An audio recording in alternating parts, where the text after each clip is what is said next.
January 7, 2022. A crisp winter evening in South Los Angeles. 16-year-old Tioni Theus tells her father she's meeting a friend to go to a party. She walks out the door with the casual confidence of a teenager heading out for a night of fun. She adjusts her hair, checks her phone one last time, and steps into the night. It would be the last time her family would see her alive. What if a simple night out with friends became your last? What if your child walked out the door and never returned home? Welcome to Say Her Name, where we tell the stories of Black women whose cases deserve more attention, whose legacies deserve to be honored. Where are you watching from today? Drop your location in the comments below as we honor the memory of Tioni Theus, a young woman whose bright future was violently stolen on a Los Angeles freeway. And kindly like, share and subscribe this support this community. Say Her Name. Tioni Theus. Tioni Theus was just beginning to live her life when someone took it from her. Her body was left on the 110 freeway in the South LA area, and her killer is still out there. KCAL9's Jasmine Veal has the emotional farewell.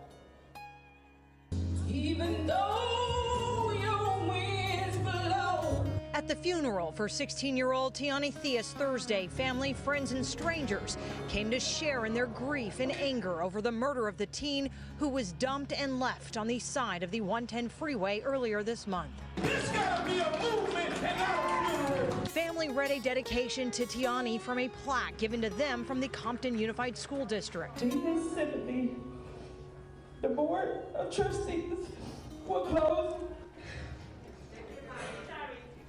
Her body was dumped on the freeway as if she was garbage. Outside before the funeral, community advocates and her family continue to beg for the public's help and to keep this from happening to other young girls like Tioni. Investigators say they have evidence that she was a victim of human trafficking. She was shot to death and her body dumped on the Manchester on-ramp January 7th. Sometimes we call out that they ain't done enough, but actually we haven't done enough. Don't let this tragedy be overlooked. There are other young people, there are other young men and other young women who need us. Tioni Theus was not just another statistic. She was a vibrant, resilient young woman with a spirit that refused to be dimmed despite the challenges life had thrown her way. Growing up in South Los Angeles, Tioni navigated an environment marked by hardship. Yet those who knew her remember a teenager who radiated light. She had this smile, her cousin Nafisa Kinsey recalled after her death. It would light up a room. This wasn't just family sentiment. Teachers, friends, and community members all spoke of Tioni's infectious energy and fearless attitude. She was self-assured in a way that many teenagers aren't, carrying herself with a confidence that made her stand out. Tioni wasn't just personality, she was talent. In school, she performed well academically when given the opportunity to focus. Outside the classroom, she expressed herself through dance and song, finding joy in movement and music. Perhaps most surprisingly to those who didn't know her well, Tioni played golf, a sport not commonly associated with teenagers from South LA, but one that spoke to her willingness to forge her own path. Family members described her as someone who wouldn't back down easily, who wasn't easily intimidated. This fearlessness made her murder all the more shocking to those who knew her. How could someone with such strength be taken so violently? But beneath this exterior of confidence and capability was a young woman navigating profound challenges. Tioni was an only daughter, and while she had extended family, her primary emotional anchor was her mother, Teresa Theus. This relationship would shape Tioni's life in ways both beautiful and, ultimately, tragic. The bond between Tioni and her mother Teresa transcended typical mother-daughter relationships. It was forged in adversity and strengthened through shared hardship. Years before Tioni's death, Teresa had been the victim of a devastating hit-and-run accident that left her severely incapacitated. The injuries were so significant that Teresa required specialized care, forcing her to live in an assisted living facility for extended periods during Tioni's formative years. This physical separation created an emotional void in Tioni's life that nothing else could fill. While her father remained present, family members have consistently reported that Tioni believed her mother was the only person who truly loved her unconditionally. This wasn't just teenage dramatics, it was a deeply held conviction that shaped her worldview and emotional landscape. Despite her mother's physical absence from the home, Tioni maintained an unwavering devotion to Teresa. She would visit whenever possible, bringing stories from school, sharing her dreams, seeking the comfort that only her mother could provide. In these moments, Tioni could briefly escape the harsh realities of her life and find solace in her mother's love. The burden Tioni carried was immense for someone so young. While other teenagers worried about homework and social media, Tioni worried about her mother's health, her recovery, her survival. She carried adult concerns on adolescent shoulders, creating a maturity beyond her years but also a vulnerability that would later be exploited. Family members recall how Tioni would light up when talking about her mother, how she would fiercely defend her and speak of the day when they could live together again properly. This hope sustained her through difficult times, becoming a North Star in her turbulent life. The physical distance between them created practical challenges as well.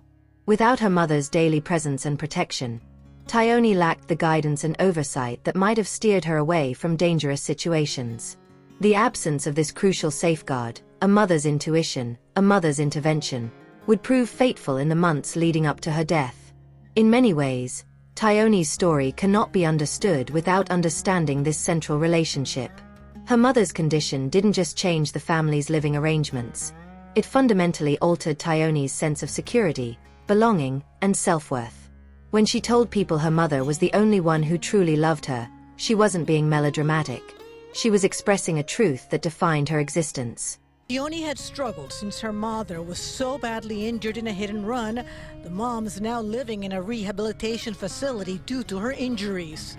She said nobody loved me because her mom, she's the only person who loved me was my mom. I said, that's not true. I love you. Tioni's life was marked by a series of traumatic losses that would have broken many adults, let alone a teenager still forming her identity.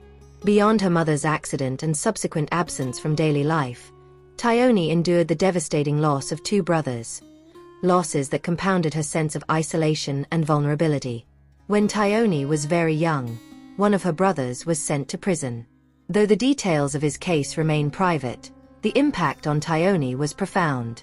In communities like South Los Angeles, incarceration creates a particular kind of grief, a loved one who is still alive but forcibly removed from the family fabric. For a young Tioni, this represented her first lesson in how systems could separate families, how people she loved could disappear. Years later, tragedy struck again when her other brother was shot and killed at just 19 years old. This violent death occurred when Tioni was navigating her own adolescence, adding fresh grief to an already heavy emotional burden. Family members reported that this loss deeply affected her outlook on life. The violent removal of her brother, someone close in age who should have had his whole life ahead of him, reinforced a terrible lesson: that life could be brutally short, especially for young Black people in her community. These accumulated losses created a perfect storm of vulnerability. Research consistently shows that adverse childhood experiences, ACEs, have cumulative effects on development, decision-making, and risk assessment. Each traumatic event in Tioni's life didn't exist in isolation. They built upon one another, creating layers of grief, fear, and instability. Without consistent therapeutic support or trauma-informed interventions, Tioni was left to process these losses largely on her own. The absence of her mother's physical presence meant that even this crucial relationship, while emotionally sustaining, couldn't provide the daily support and protection she needed. The resulting emotional vulnerability likely influenced her decisions in the months leading up to her death, potentially making her more susceptible to exploitation by those who recognized and targeted her need for connection and belonging. This accumulation of trauma doesn't define Tioni's life, but it provides essential context for understanding the circumstances that ultimately led to her tragic end. Her resilience in the face of these challenges speaks to her remarkable strength of character, but no teenager should have to be that strong, that early, for that long. January 7, 2022, began as an ordinary Friday. For 16-year-old Tioni, it may have held the promise of weekend freedom, a brief escape from the challenges of her daily life. The specific details of her day remain largely unknown, a reminder of how quickly ordinary moments can fade into obscurity when overshadowed by tragedy. What we do know is that as evening approached, Tioni told her father she was meeting a friend to go to a party. This casual explanation, the kind exchanged in households with teenagers thousands of times every weekend, gave no indication of the danger that awaited. She left home, presumably expecting to return later that night or perhaps the next morning. Who was this friend? Where was this party? These questions would later haunt investigators and family members alike. Was Tioni being truthful about her plans? Or was this a cover story for meeting someone else? Did she know the person or people she was meeting? Or was she lured by someone who had targeted her vulnerability? As night fell over Los Angeles, Tioni's family had no reason to suspect anything was amiss. But as hours passed and she didn't return home, concern likely grew. Calls may have gone unanswered, text messages unread. The ordinary anxiety of parents waiting for a teenager to return home would have gradually transformed into something more urgent, more fearful. The next morning, Saturday, January 8th, brought the devastating answer. Around 8 a.m., passers-by on the westbound side of the 110 freeway near Manchester Avenue made a horrific discovery. The body of a young woman discarded on the side of the road like unwanted trash. This busy freeway, traveled by thousands of Angelenos every day, had become the final resting place for a teenager whose life had barely begun. The Los Angeles County Medical Examiner would later confirm what was immediately apparent to first responders. This was no accident. Tioni Theus had been shot in the neck, a deliberate, execution-style killing that spoke to calculated violence rather than a moment of passion or conflict. The location itself raised troubling questions. The side of a freeway is not a typical crime scene. It suggests the killer or killers wanted to dispose of her body quickly, perhaps while in transit. It indicates planning, a cold calculation about where to leave a human being who had been treated as disposable. And perhaps most disturbingly, it suggests the perpetrators felt confident enough in their impunity to discard her in a highly visible location rather than attempting to hide her body. In the harsh light of that January morning, Tioni Theus became more than a daughter, a student, a friend. She became a victim, a statistic, a case number. But as we continue to say her name, we refuse to let that be her only legacy. We're discussing a case that deserves more attention. If you're watching from Los Angeles or have information about Tioni's case, leave a comment below. Your engagement helps spread awareness about Tioni and other victims who deserve justice. The discovery of Tioni's body sent shockwaves through the South Los Angeles community. For a brief moment, local media covered the story. Another tragic death in a city that sees too many. But what happened next, or rather what didn't happen, speaks volumes about whose death's command sustained public attention and whose fade quickly from view. Initially, the investigation proceeded like many others. The Los Angeles Police Department collected evidence from the scene, canvassed for witnesses, and began the painstaking process of reconstructing Tioni's final hours. But progress was slow, leads were scarce, and public interest quickly waned. Recognizing the need for additional incentives for information, city, county, and state officials eventually pooled resources to offer a substantial reward. $110,000 for information leading to the arrest and conviction of Tioni's killer or killers. This included contributions from Governor Gavin Newsom's office, a recognition that this case deserved state-level attention. Yet despite this financial incentive, the case remained cold. Weeks turned into months with no arrests, no named suspects, no justice for a 16-year-old whose life had been violently cut short. Community leaders and activists began to ask uncomfortable but necessary questions. Would the response have been different if Tioni had been white? If she had come from a wealthy neighborhood? If her death had occurred in Beverly Hills rather than on the side of a freeway in South LA? The contrast became impossible to ignore when compared to other high-profile cases involving young women victims. National media outlets that had devoted round-the-clock coverage to similar cases involving white victims remained largely silent about Tioni. Cable news shows that had turned missing persons cases into months-long narratives showed no interest in the story of a black teenager from South Los Angeles. Najee Ali, a community activist who became a vocal advocate for Tioni's case, expressed the frustration felt by many. The fact is, Tioni was a 16-year-old African-American girl. If it was a white girl on the side of the freeway, there would be a lot more media attention and a lot more answers.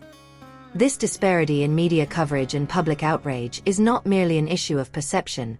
It has real consequences for investigations. Media attention generates tips, puts pressure on law enforcement to allocate resources, and keeps cases from going cold. When certain victims are deemed less newsworthy than others, it creates a two-tiered system of justice where some families wait longer for answers, if they receive them at all. For Tioni's family, this reality added another layer of pain to their grief. Not only had they lost a beloved daughter, sister, niece, and granddaughter, but they now had to fight for her death to be treated with the seriousness and urgency it deserved. As the investigation into Tioni's murder progressed, a disturbing possibility emerged that added another layer of tragedy to her story. Law enforcement officials began to suggest that Tioni may have been a victim of human trafficking and commercial sexual exploitation of children, CSEC. A horrific reality that affects thousands of vulnerable youth across the United States each year. This revelation wasn't just speculation. Investigators had uncovered evidence suggesting that in the months before her death, Tioni may have been groomed and exploited by traffickers who recognized and targeted her vulnerability.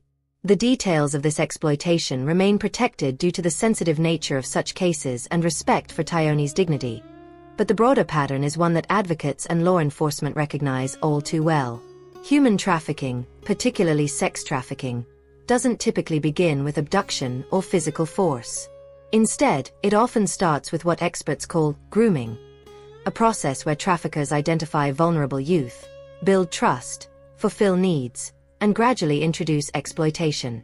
For a teenager like Tioni, dealing with family trauma, separation from her mother, and the loss of her brothers, the promise of affection, protection, or financial stability could have been powerfully appealing. The sad reality is that Black girls are disproportionately represented among victims of commercial sexual exploitation. A 2020 report from the Congressional Black Caucus Foundation found that 40% of sex trafficking victims in the United States are Black women and girls, despite Black people making up only about 13% of the population. This disparity reflects broader systemic issues, including the adultification of Black girls, treating them as more adult-like and less innocent than their white peers, economic inequality, and gaps in social services.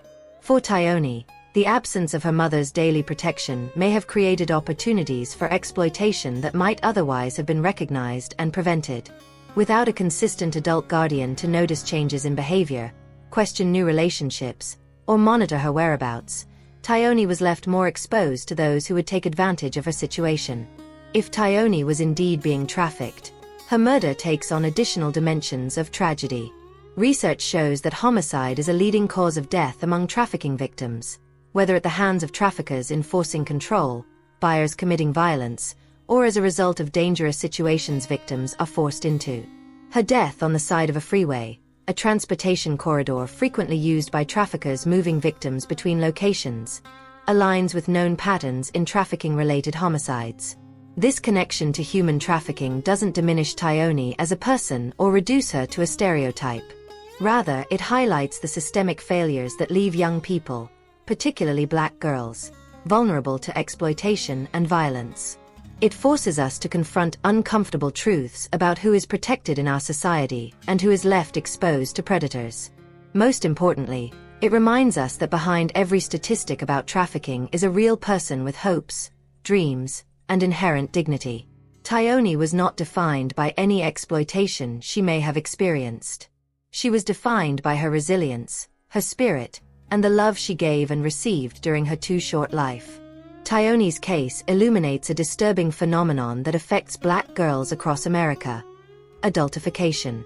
This term refers to the tendency of society, including media, law enforcement, education, and healthcare systems, to view Black girls as more adult-like, less innocent, and less deserving of protection than their white peers. Research from Georgetown Law's Center on Poverty and Inequality found that adults perceive Black girls as needing less nurturing, less protection, and less support than white girls of the same age. They are seen as more independent, more knowledgeable about adult topics, including sex, and more responsible for their actions. This perception begins as early as age 5 and intensifies during adolescence, precisely when girls like Tioni are most vulnerable. This adultification bias has profound consequences. When black girls are viewed as less innocent, their victimization is often minimized or ignored. They are more likely to be labeled as fast or grown, rather than recognized as children in need of protection. In Tioni's case, this bias may have influenced how quickly and seriously her disappearance was treated by authorities and media alike. The systemic failures extend beyond perception into concrete disparities in protection and response. Black girls who go missing are less likely to receive Amber Alerts, less likely to have their cases featured in national media, and more likely to be classified as runaways rather than missing persons, a classification that dramatically reduces the resources allocated to finding them. When Tioni's body was found, the initial media coverage was minimal and quickly faded. There were no national headlines, no cable news specials, no social media campaigns demanding justice. This silence speaks volumes about whose lives are valued and whose deaths are considered newsworthy in American society.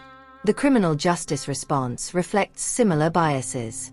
Cases involving black female victims typically receive fewer investigative resources, take longer to solve, and result in lower conviction rates than comparable cases with white victims.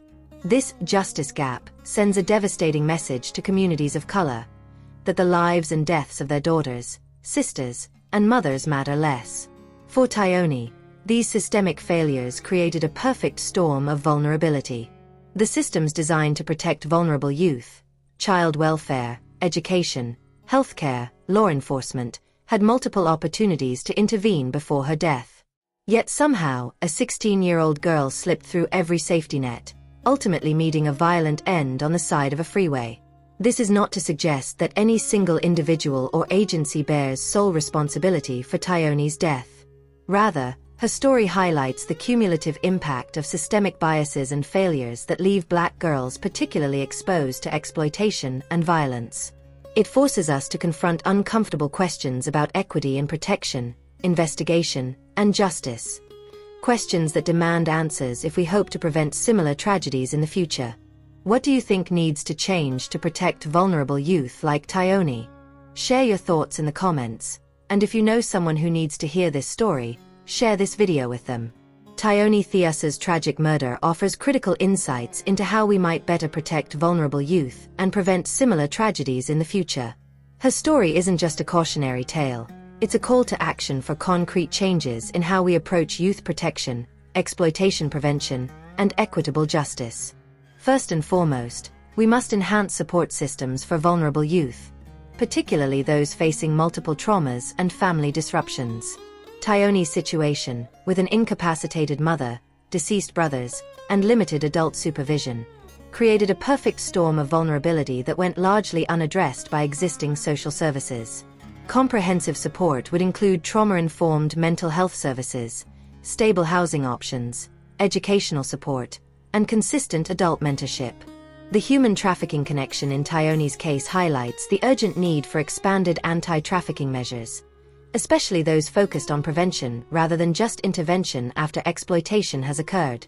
This includes education for youth about recognizing grooming tactics, training for teachers and healthcare providers to identify warning signs, and specialized law enforcement units dedicated to trafficking prevention and victim recovery. Community investment represents another crucial prevention strategy.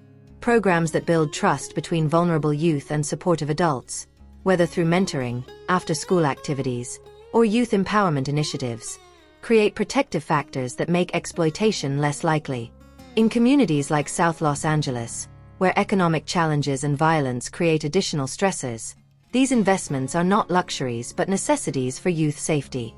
Tioni's case also demands a more equitable media and justice response to missing and murdered black girls. The disparity in coverage between her case and similar cases involving white victims reflects broader patterns of whose lives are valued in public discourse. Media organizations must examine these biases and commit to more equitable coverage, while law enforcement agencies should implement protocols to ensure all missing persons cases receive appropriate resources regardless of race, class, or perceived circumstances. Improved law enforcement resources for cold cases like Tioni's are essential for both justice and prevention. When perpetrators of violence against black girls go unpunished, it creates a sense of impunity that endangers other vulnerable youth.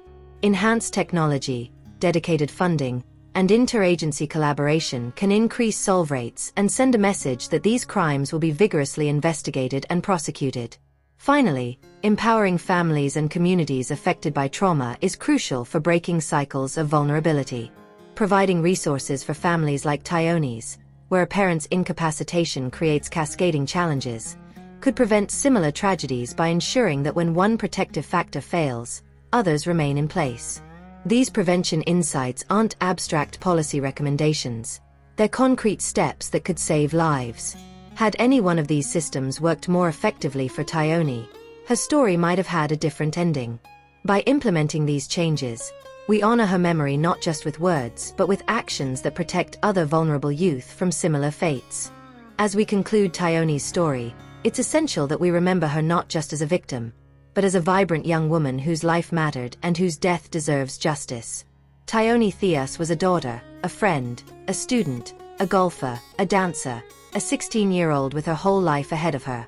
Her smile could light up a room. Her confidence inspired those around her. Her resilience in the face of tremendous challenges spoke to her extraordinary strength of character. When we reduce victims like Tioni to statistics or cautionary tales, we participate in the very dehumanization that makes violence against Black girls more permissible in our society.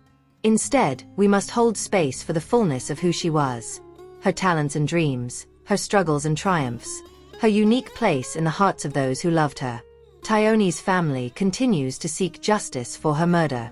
They refuse to let her case go cold, to let her name be forgotten, to accept that her killer or killers might never face consequences. Their persistence honors Tioni's memory and demands that society recognize the value of her life. For viewers watching this video, there are concrete ways to support this quest for justice. If you have information about Tioni's case, contact the Los Angeles Police Department or submit an anonymous tip through Crime Stoppers. Share this video to increase awareness about Tioni's story and the broader issues it highlights. Support organizations working to protect vulnerable youth, combat human trafficking, and address the adultification bias that endangers Black girls. Advocate for equitable media coverage and law enforcement response to missing and murdered Black women and girls. Most importantly, remember Tioni's name. Say it out loud. Ensure that she is not forgotten, that her death is not in vain, that her story continues to inspire change. In a society that too often treats Black girls as disposable, remembering is itself an act of resistance. By saying Tioni's name, by honoring her humanity, by demanding justice for her murder, we assert a simple but powerful truth. Black girls matter. Their lives matter. Their deaths matter. Their justice matters. Tioni Theus mattered. And we will not forget her. Thank you for watching this episode of Say Her Name. If this story moved you, please like, comment, and subscribe to help us continue telling these important stories. Where are you watching from today? Let us know in the comments below. Say her name. Tioni Theus.